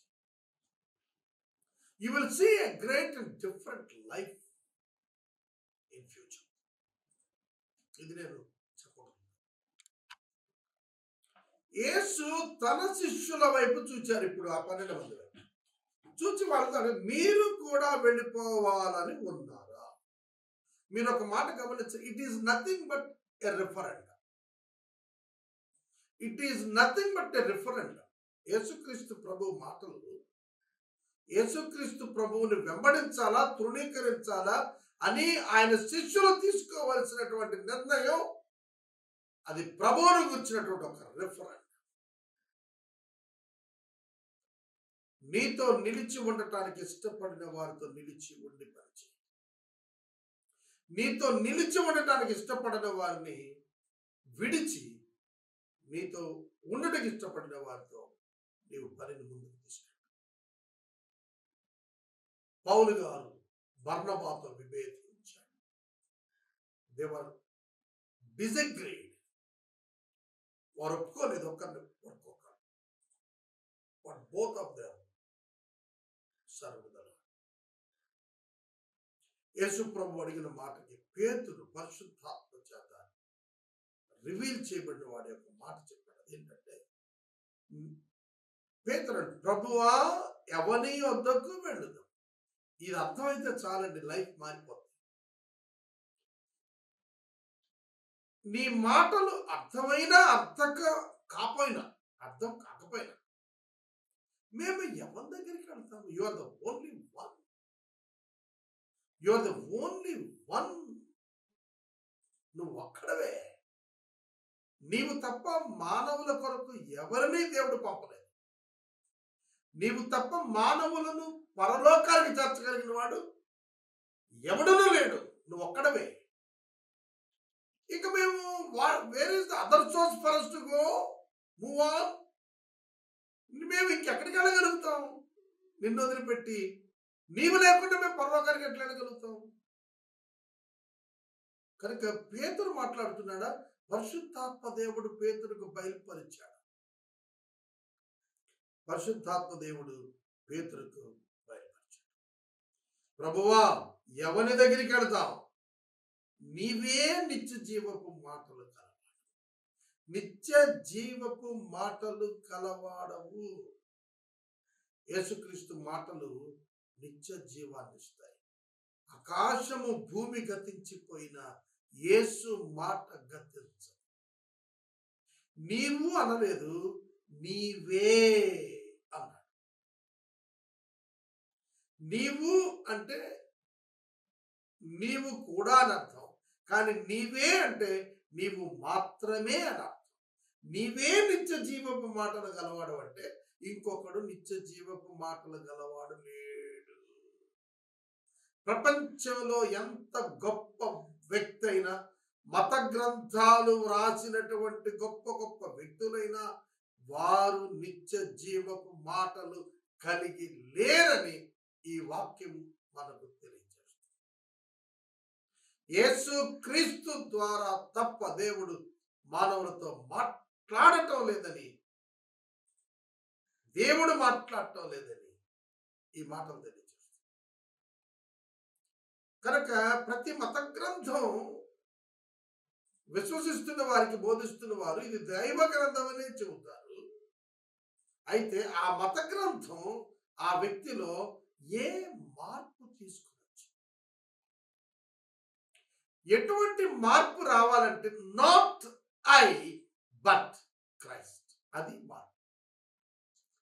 నేను కాదు జీవిస్తున్నది, నా కొరకు మృతి పొంది తిరిగి లేచిన క్రీస్తు నా యందు జీవిస్తున్నాడు. That is the experience the word of God can give a person who believes it. దేవుని వాక్యాన్ని నమ్మిన వారికి దేవుని యొక్క వాక్యము ఏమి శక్తినిస్తుందనగా తాను కాదు తన యందు క్రీస్తు నివసిస్తున్నాడని చెప్పగలిగే అనుభవాన్ని ఇస్తుంది. ప్రియమైన దేవుని బిడ్డలారా, ఆ అనుభవం ఇతర మత గ్రంథం కానీ, మత గ్రంథ రచయిత కానీ, మత గ్రంథాల్లోని దేవుడిని చెప్పబడివాడు కానీ ఇవ్వలేడు.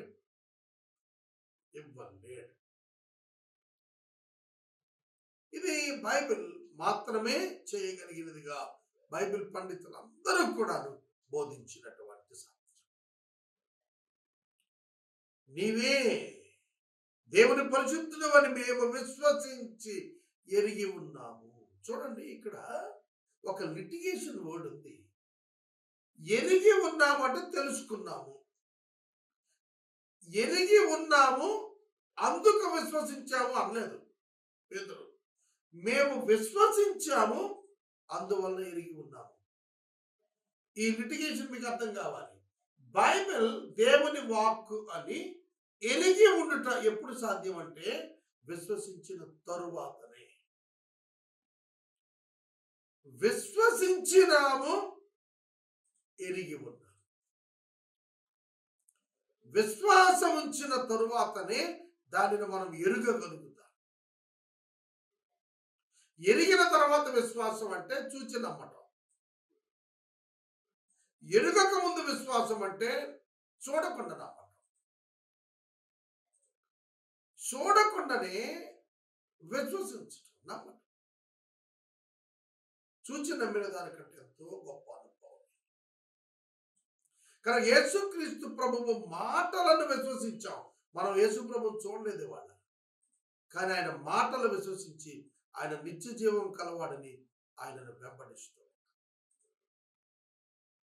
ఒక జీవితంలో ఒక గొప్ప మార్పు అనేది అంతరంగంలో మనకు అర్థం అవుతుంది, చూసుకోగలుగుతాం. పాపమును గూర్చినటువంటి సరి అయినటువంటి అవగాహన, ఒప్పుకోలు, విడిచిపెట్టిన అనుభవం, వీటిని క్రీస్తును ఎరిగిన వాడు మాత్రమే తెలుసుకుంటాడు. ఈ లోకల్ ఇంకెవరికి అర్థం కాదు. You can question anybody other than Christian, what is sin, are you a sin?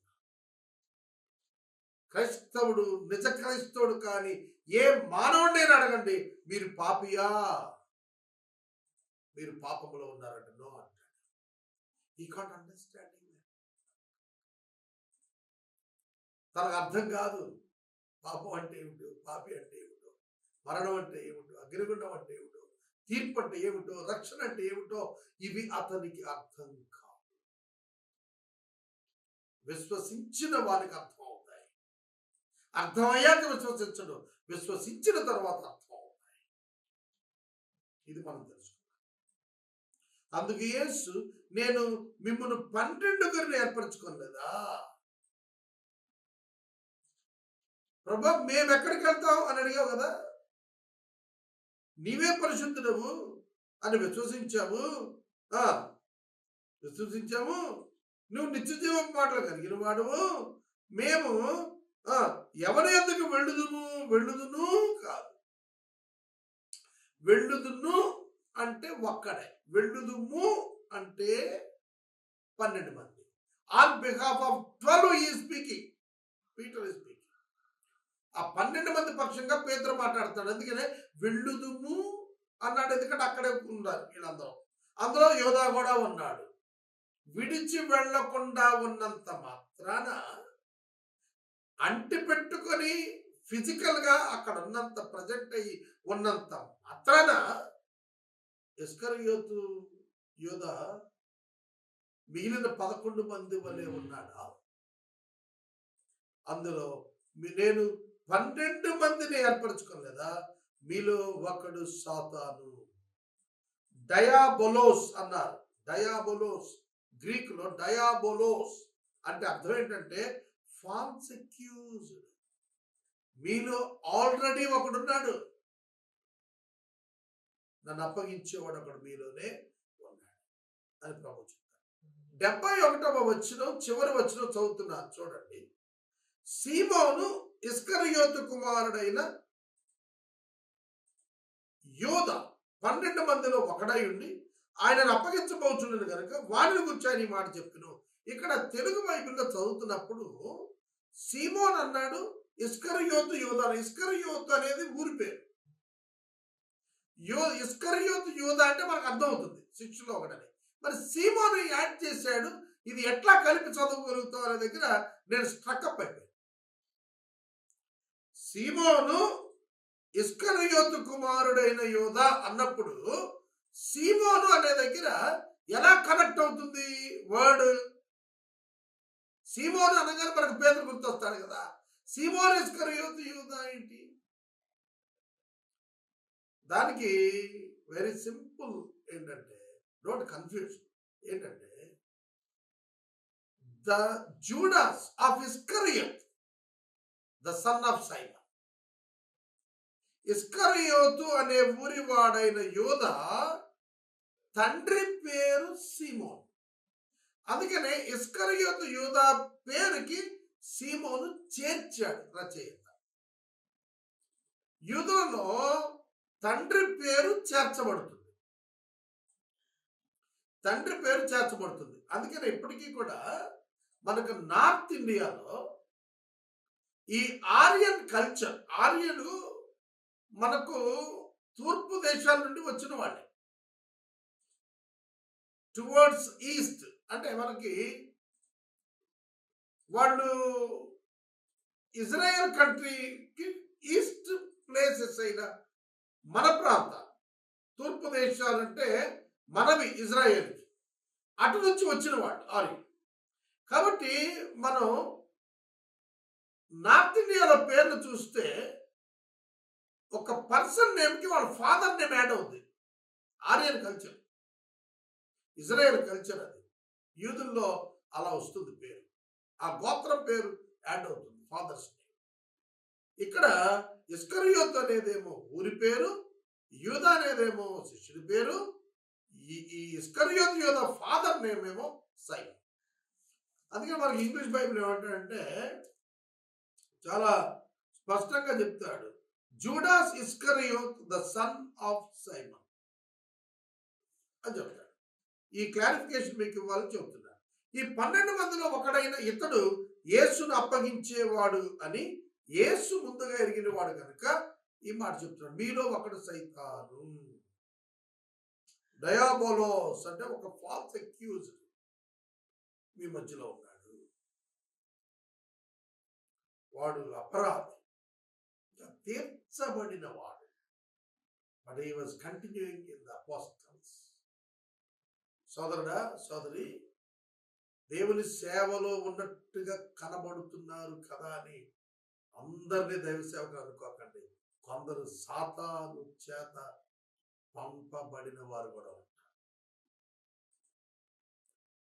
ప్రియమైన దేవుని బిడ్డ, అందుకని ఆత్మలను పరిశీలించమన్నాడు. ఏ ఆత్మ యేసు క్రీస్తు ప్రభువు దేవుడని ఒప్పుకుంటుందో ఆ ఆత్మయే నిజమైంది, సత్యమైంది.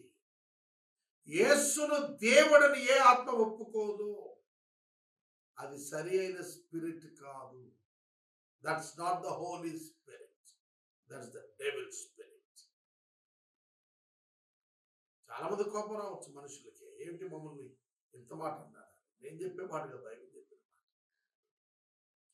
కనుక ప్రభువుని బట్టి అభ్యంతర పడేవాడు ప్రభువు సంబంధి కాదు. అర్థం కాకపోయినా ఆయన వెంబడించాలి. నేను ఈ ఉదయకాలము విలాప వాక్యాల గ్రంథాన్ని ఒక అధ్యాయము చదివాను. విలాప వాక్యముల గ్రంథము నేను అధ్యాయము కూడాను పూర్తిగా చదివాను కూర్చొని. ఆ అధ్యాయం నాకు ఒక అద్భుతమైనటువంటి పాఠాన్ని నేర్పించి.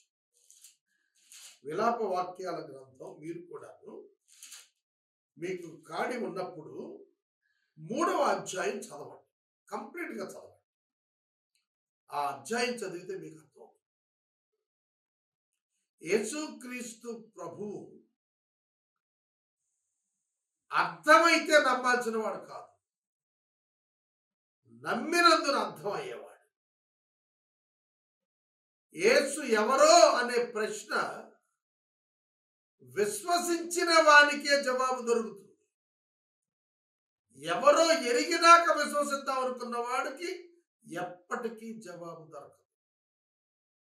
కనుక విశ్వసించండి, అర్థం. విలాపవాక్యముల గ్రంథము 3వ అధ్యాయంలో చాలా తీవ్రమైన ఆరోపణలు చేసుకుంటూ వచ్చాడు. దేవుడా, నువ్వు నన్ను వదిలేశావు, ఆగ్రహ బలం, నా ఎముకలు, నా శరీరం పోయింది, అన్ని చెబుతూ వచ్చి అంటాడు. చివర ఆయన దేవుని గురించి మాట్లాడుతూ అంటాడు, ప్రభు అట ఎంతైనా నమ్మదగిన వాడట. ప్రభు అట ఎంతైనా నమ్మదగిన వాడట. ఆయనను జ్ఞాపకం చేసుకుంటుంటే ఆశ పుడుతుంది. ఆశ అంటే హోప్. యేసుక్రీస్తు ప్రభువుని జ్ఞాపకం చేసుకుంటే నీకు అర్థం కాకపోయినా నమ్మిక పడుతుంది, విశ్వాసం పడుతుంది, హోప్ వస్తుంది. ఆ hope will give you all the explanation, all the clarity about God. ఆయన సమస్తం కూడాను ఆయన మన పట్ల జరిగిస్తున్నప్పుడు ఒక ప్రణాళిక ప్రకారం ఆయన అన్నీ మనకు చేస్తున్నాడు అని అర్థం అవుతుంది అంటాడు విలాప వాక్యముల గ్రంథ రచయిత. యేసుక్రీస్తు ప్రభు మాటలు నీకు అర్థం కావాలంటే first you must trust him, believe. ఆయన నమ్మాలి. ఆ మాటలలోనే నిత్య జీవం, ఆ మాటలలోనే మనకు సంపూర్ణత దాగి ఉంది. కనుక యేసు నందు విశ్వాసం ఉంచమని ఈ వాక్య ఉపదేశం వింటున్న శ్రోతలకు నేను మనవి చేస్తున్నాను. 6వ అధ్యాయాన్ని ముగించుకో.